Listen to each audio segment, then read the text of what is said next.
First of all, I'm grateful to Alianza Americas for helping put this trip together to Honduras and El Salvador.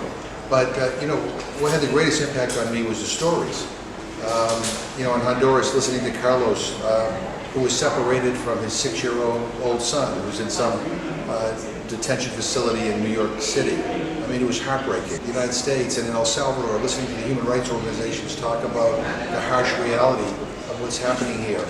But the stories are really what makes the difference. Where we get inundated with facts and figures and statistics, but sometimes I think we've lost our human ability to feel what they mean.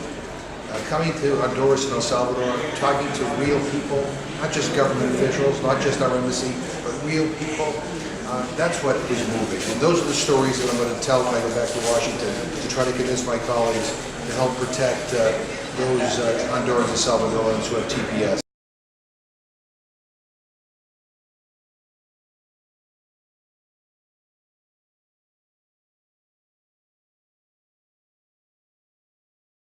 Well, one is I want the governments of El Salvador and Honduras to fight for their people. I mean, there are hundreds of thousands of Salvadorans and Hondurans in the United States who have TPS. They've been there for over 20 years. I mean, they're married, they have kids, they have, jobs and homes. To tear those families apart is unconscionable. We see what's going on at our borders with families being torn apart. And a year from now, if we don't do something, if Congress doesn't act, if this administration doesn't reverse its policy, hundreds of thousands of TPS holders will be torn apart from their families, but this time in our states, not just at the border. And I also believe that they need to focus on the internal conflicts in their own country. The enormous corruption in Honduras is having a devastating impact on that country.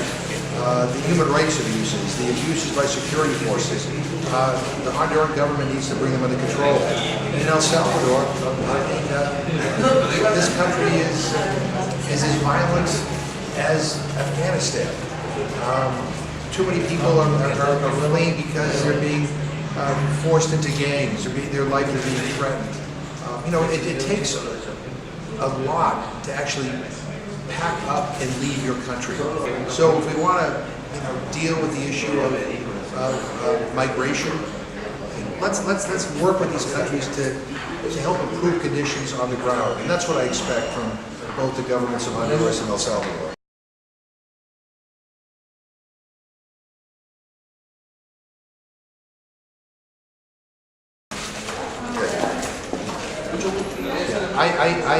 I end this trip feeling more passionately than ever that the United States has a moral obligation to help TPS recipients, to help these people who have been in our country for over 20 years.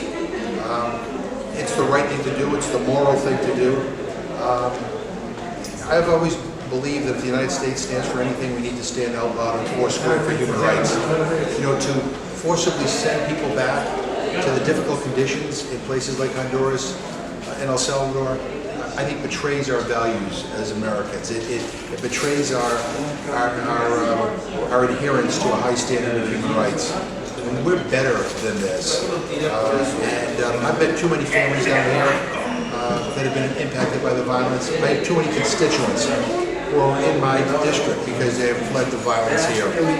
We owe them better. And so when I go home, I'm going to fight like hell for these people.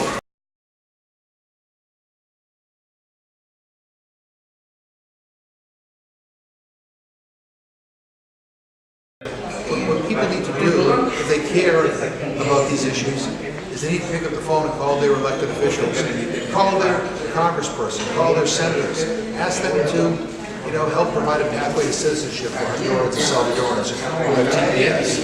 Fight for the DACA recipients as well. You need to call your governors and your mayors and tell them to call their federal representatives in Washington and tell them how the negative impact forcing Salvadorans and Hondurans out of the United States would have on our states and our communities. We need to raise some hell. You need to be troublemakers, making good trouble. In a few years from now, we'll look back on and say, how did we ever let this happen? So I think caring people care about human rights, You need to raise your voices, and you need to be a voice for these people.